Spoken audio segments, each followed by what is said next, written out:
Paz do Senhor, meus irmãos, bom dia, tudo bem? Sou o pastor Henrique Oliveira. Nesse canal nós temos devocional de segunda a sexta, às 8h30 da manhã e leitura bíblica às 22 horas, tá bom?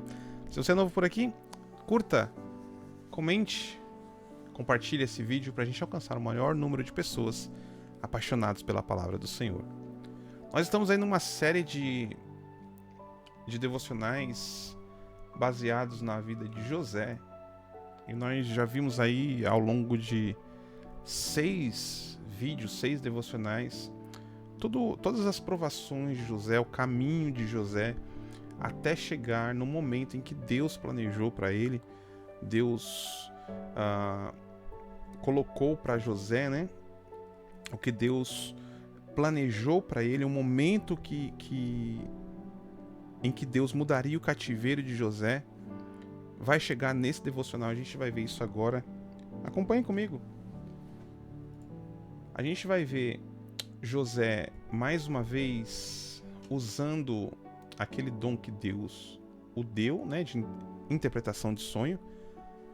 E veja, ele já tinha ajudado o copeiro do faraó, interpretado o sonho dele, e através da interpretação, ele viu o que aconteceria com o copeiro do rei e fez um pedido para o copeiro do rei: olha, você vai sair daqui, vai ser restabelecido na sua função de copeiro do faraó, só que não se esqueça de mim. Fale de mim para o faraó, não me abandone aqui, não, né? Ele faz um pedido para o copeiro do rei, e o que a gente vê é que quando o copeiro do rei sai, ele se esquece de José. Nós entendemos que isso é plano de Deus, porque não era o momento ainda de José sair daquele local. E é interessante que agora no capítulo 41, o texto começa assim: 2 anos depois. 2 anos de José ainda na prisão, 2 anos de José ainda sofrendo naquele lugar, por mais que ele estava responsável pelo local e que o local estava diferente, estava até prosperando, né? A prisão estava até prosperando com José lá, ainda assim era uma prisão.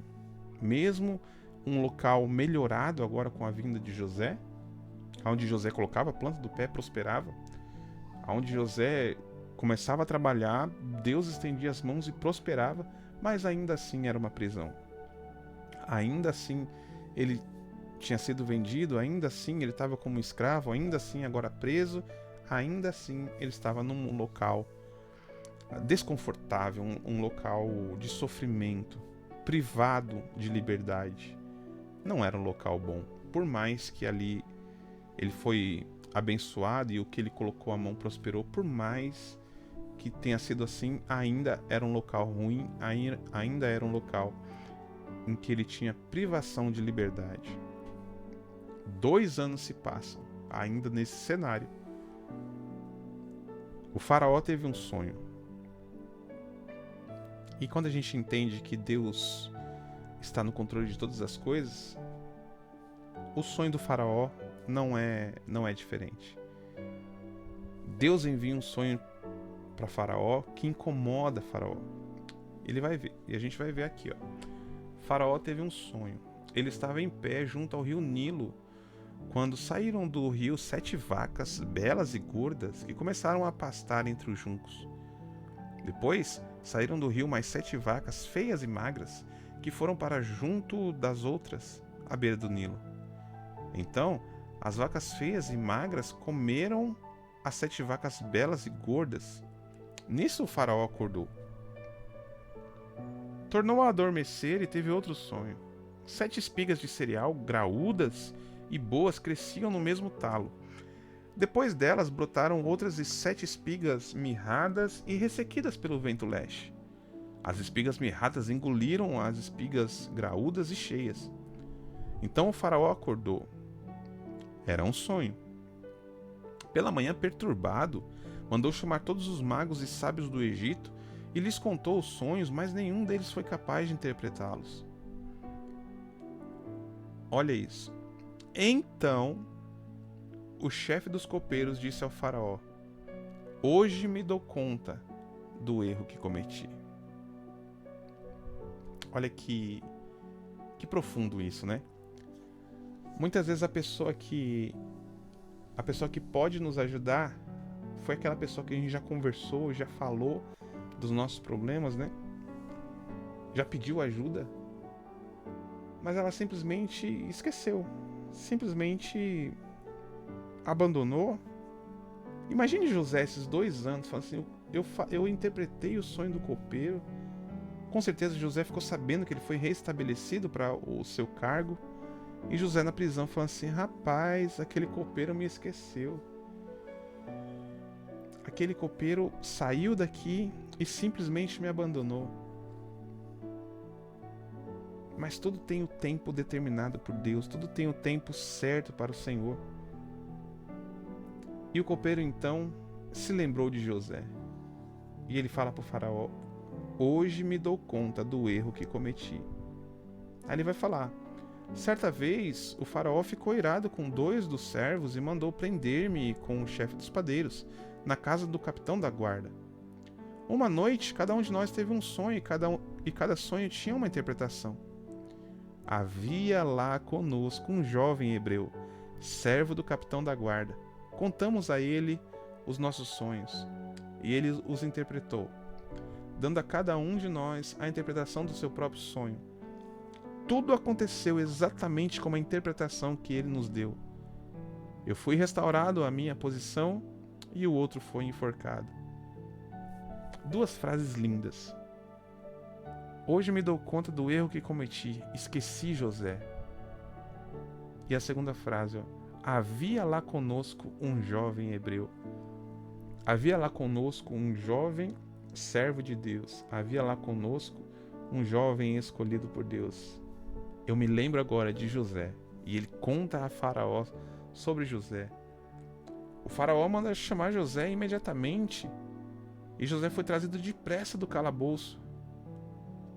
Agora José vai ter que se barbear e trocar de roupa para se apresentar ao Faraó. É Deus começando a mudar o cativeiro. Agora vai sair as vestes de prisioneiro para poder se apresentar ao Faraó, agora com roupas limpas, barba feita. O Faraó disse a José: tive um sonho que ninguém consegue interpretar. Ouvi falar que você, ao ouvir um sonho, é capaz de interpretá-lo. José lhe respondeu: longe de mim. É Deus quem dará ao Faraó uma resposta favorável. Então o Faraó contou o sonho a José. Aí ele vai narrar aqui o sonho novamente, né? Vai narrar todo o sonho novamente. Quando... Aqui, ó. Contei isso aos magos, Faraó dizendo, né? Contei isso aos magos, mas nenhum deles foi capaz de me explicar. Imediatamente José disse ao Faraó: o Faraó teve um único sonho, disse-lhe José. Deus revelou ao Faraó o que ele está para fazer. As 7 vacas boas são 7 anos, e as 7 espigas boas são também 7 anos. Trata-se de um único sonho. Os 2 sonhos são o mesmo sonho. É um sonho só. As 7 vacas magras e feias, que surgiram depois das outras, e as 7 espigas mirradas, ressequidas pelo vento leste, são 7 anos. Serão 7 anos de fome. É exatamente como eu disse ao Faraó. Deus mostrou ao Faraó aquilo que vai fazer. 7 anos de muita fartura estão por vir sobre toda a terra do Egito, mas depois virão 7 anos de fome. Então todo o tempo de fartura na terra do Egito será esquecido, pois a fome arruinará a terra. A fome que virá depois será tão rigorosa que o tempo de fartura na terra não será mais lembrado. O sonho veio ao Faraó 2 vezes, porque a questão já foi decidida por Deus, que se apressa em realizá-la. Por isso, Faraó, procure um homem criterioso e sábio e o encarregue-o de administrar a terra do Egito. O Faraó também deve nomear supervisores para recolher 1/5 da colheita do Egito durante os 7 anos de fartura. Que sabedoria, né? que José teve. Deus deu a sabedoria para ele falar exatamente o que precisava falar ali. Eles deverão recolher todo o mantimento que puderem nos anos bons que virão e fazer estoques de grãos que, sob o controle do Faraó, serão armazenados nas cidades.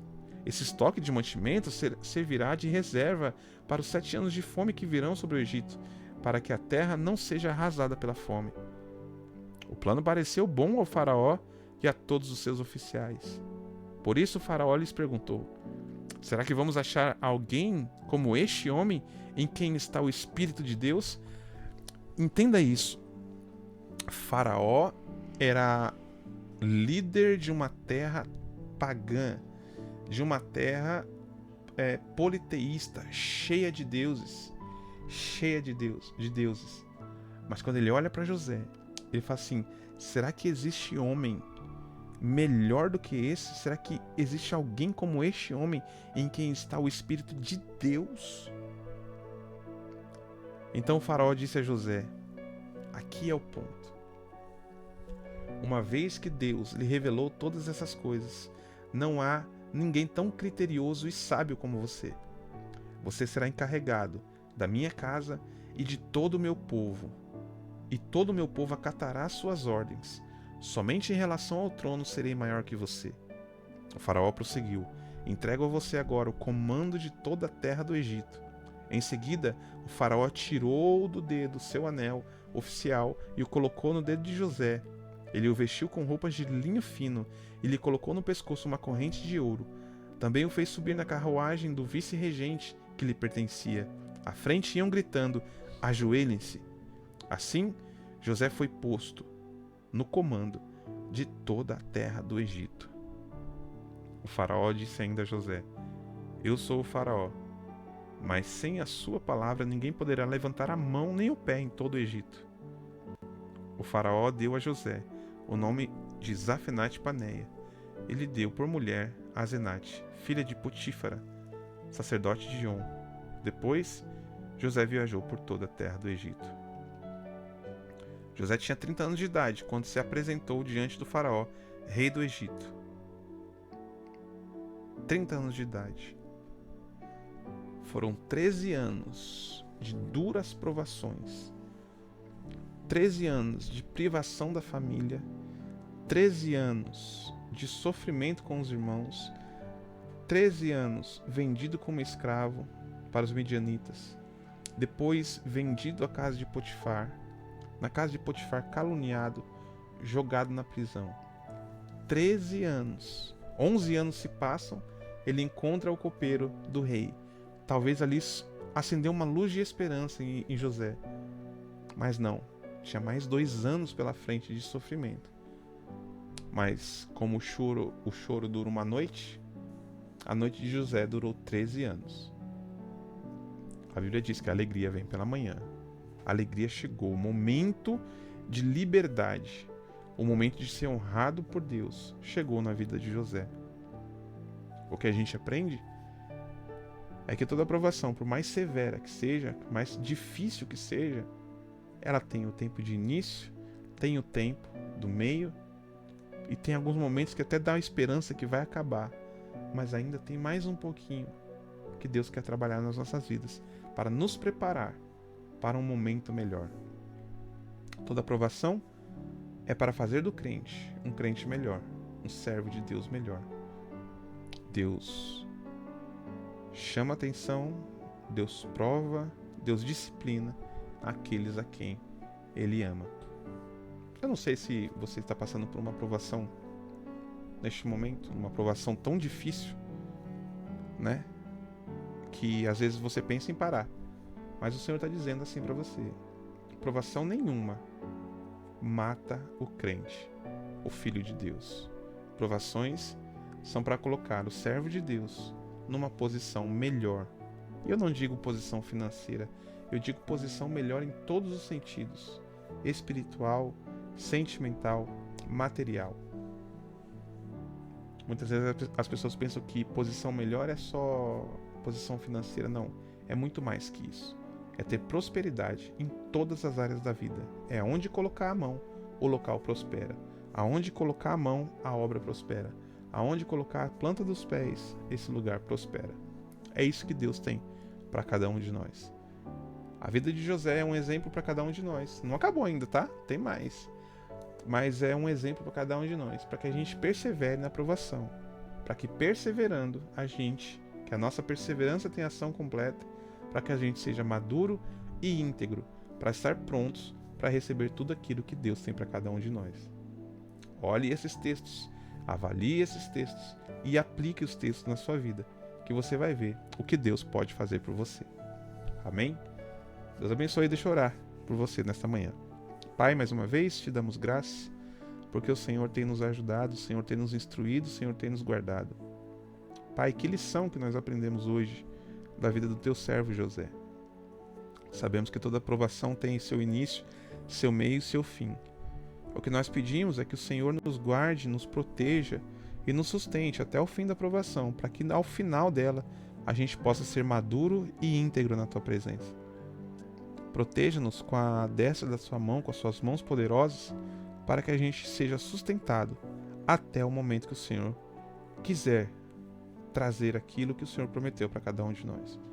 Nos ajuda, nos dê o coração, a mente, a fé de José, o caráter de José, para que a gente possa ser verdadeiros filhos e filhas de Deus. É o que nós te pedimos em nome de Jesus. Amém. Fique com essa palavra, guarde no coração, aplique na sua vida, que você vai ver que o Senhor vai fazer o milagre na sua vida. Eu creio e eu tenho certeza que você também crê. É isso, meus irmãos, Deus abençoe. Finalizamos mais um devocional para a glória de Deus. Não se esqueça de curtir o vídeo, compartilhar para aquela pessoa que você quer que alcance de Deus, que entenda que provações fazem parte da vida do crente e fazem parte do jeito de Deus trabalhar nas nossas vidas, tá bom? Compartilhe esse vídeo, conto com você. Deus abençoe. Tenha um excelente dia na presença do Senhor.